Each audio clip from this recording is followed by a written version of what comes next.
We are back. Shelley Winter Show live, local, topical, and relevant. And in the studio with me right now is the guy that has simply blown up Georgia politics as we know it, particularly the Republican side, Mr. Rick Jackson. Welcome to the Shelley Winter Show. I appreciate you so much coming in studio. Thank you, Shelley. Great to be with you. So first question, right? You look good. You're a rich guy, billionaire, successful business. Why are you taking a pay cut to run for governor? And more importantly than that, why are you opening yourself to all of these attacks, criticism, and everything? Why are you doing it? Well, first of all, I need to give you a little bit of context, a little bit of history there, so to really answer the question. I come from evolutionary philanthropy philosophy where it's not my money. In 2008, I had to come to the realization it was not mine.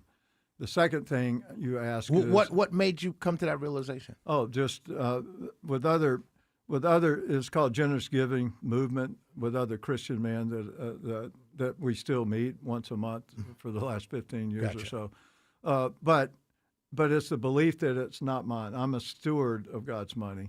And then I moved from that to our foundation, giving back, making as much impact. I call it return on invested giving or return on kingdom impact if you're going down that path, but basically to help other people.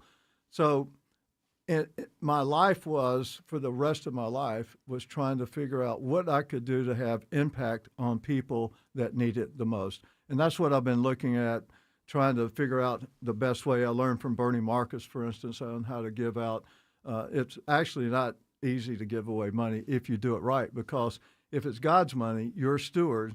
You have to give it in a way that God thinks it's a good way. And, of course, that takes prayer and wisdom to do that. Now, roll forward, I went to the foster care and started doing a lot of legislation behind the scenes. I've never asked any legislator for the last 15 years, not for one dime or one benefit for our company, because that's never the reason I was down there. So when I saw that, when I testified and a senator chairman said, Rick, I've been down here 17 years. I've never heard the words foster care. That hit me like a brick. And the reason I say that is it dawned on me that these kids had no representation at the highest level. There's nonprofits trying to help them, but there was nobody. So I like specializing. I focused on basically saying all I'm going to do is foster care, and I'm going to donate and have access so that I can have influence. Sometimes you can do more with your affluence. You can do more with your influence than affluence. So that's what I started.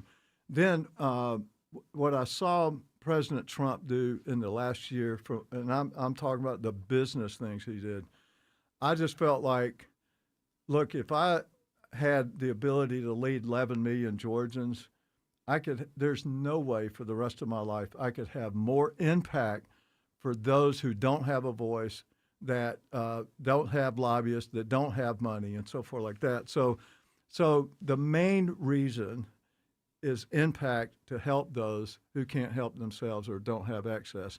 And I think doing like President Trump and running the Georgia the same way he has from a business acumen, with the benefit of not worrying about politics. I don't owe anybody any money. Nobody's going to be able to buy me off. I could care less. When people are coming to me and want something, the first thing I want to say is, you got to tell me why that's good for Georgians. That's all I'm focusing on. So there's a lot of people that just are marginalized. They don't have anybody fighting for them. There's just too much for not just rich people. That's not my point. But if you're marginalized and you need help, I mean, people, affordability, the elderly people. Talked to a woman who's 70 years old and owned her house for 25 years, and she's going to have to move out because of property taxes. It's ridiculous that people have to move out of their house because of property taxes. So anyway, I want to focus on helping the people affordability and giving them a voice and representing them. Our whole philosophy in our company is others first. That's where I live, is what can I do for other people? Because to be honest, Shelley, if you help other people get what they want, most of the times you get what you need. So. We're in the studio with gubernatorial candidate Rick Jackson. You mentioned several things, so I want to just kind of ask some questions based on that answer. Given to legislators, right? You talked about that. You've given to a lot of people down at the Capitol. Now you're running against some of them. How does that jibe? You know, donating to campaigns. You know what I mean? You're one of the biggest Republican donors. Well, the way it jives is that people know me. They know my character. They know what my motive is, and so forth like that. So. Governor Kemp's done a fantastic job. I've given money to him, but he's always focused on people.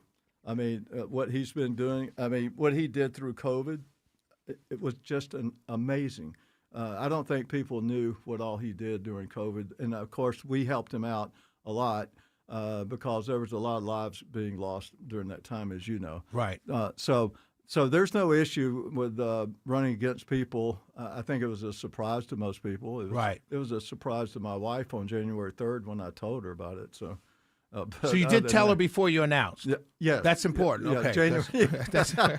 Well, it helps on the marriage. Right. You mentioned Trump while you're running now, while you've been advertising and everything. You call yourself a Trump Republican, and you just talked about what he's been doing.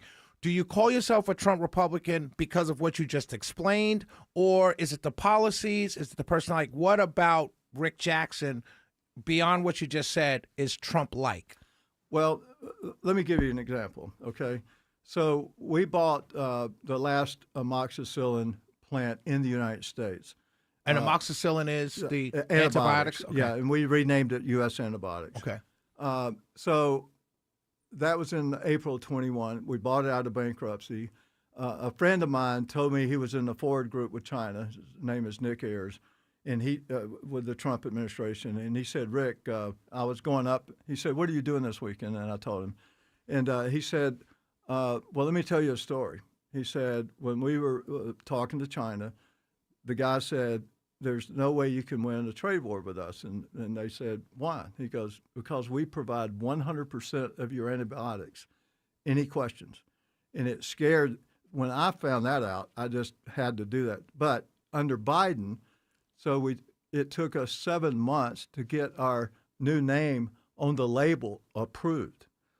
Roll forward under Trump, he is streamlining the FDA. So let me give you, this is just a great example of how a business person does things. So September, we came out with a drug that has not been out since 2008. It's amoxicillin XR, extended release.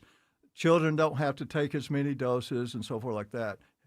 So we applied for their fast track program in September. We were accepted in October. We were approved for this drug to be sold in 60 days. That's the biggest news nobody's ever covered, because anybody that's dealt with the FDA, which I have many years, that is the way you cut out expenses and streamline bureaucracy and all that. And there's many things like that I could do right here in Georgia. And that's a business mentality. I was talking to him about the fact that it costs 7 cents. I was talking to the chief of staff about it costing us, we sell it for 7 cents a dose. You pay $1. All those middle people take a chunk out of it. And then she told me, well, next week we're coming out with Trump RX. It was brilliant. Nobody heard about that. He knew that the best way to lower cost and help everybody was go directly from the manufacturer. We could sell it direct through, So my point is that was just one example of how we can make decisions. We're in the studio with gubernatorial candidate Rick Jackson. We're getting ready to go to break. I want you to think about this. You talked about health care. You're in health care. Health care, I've been hearing, I'm a Republican. I vote Republican since 2016, 17, when Trump came into office. The first thing he said, Republicans send me that repeal and replace. I have not seen anything since. What would be your fix for health care in Georgia? That's the question when we come back from break. We're in the studio with Rick Jackson, gubernatorial candidate. We'll be right back. It's the Shelley Winter Show.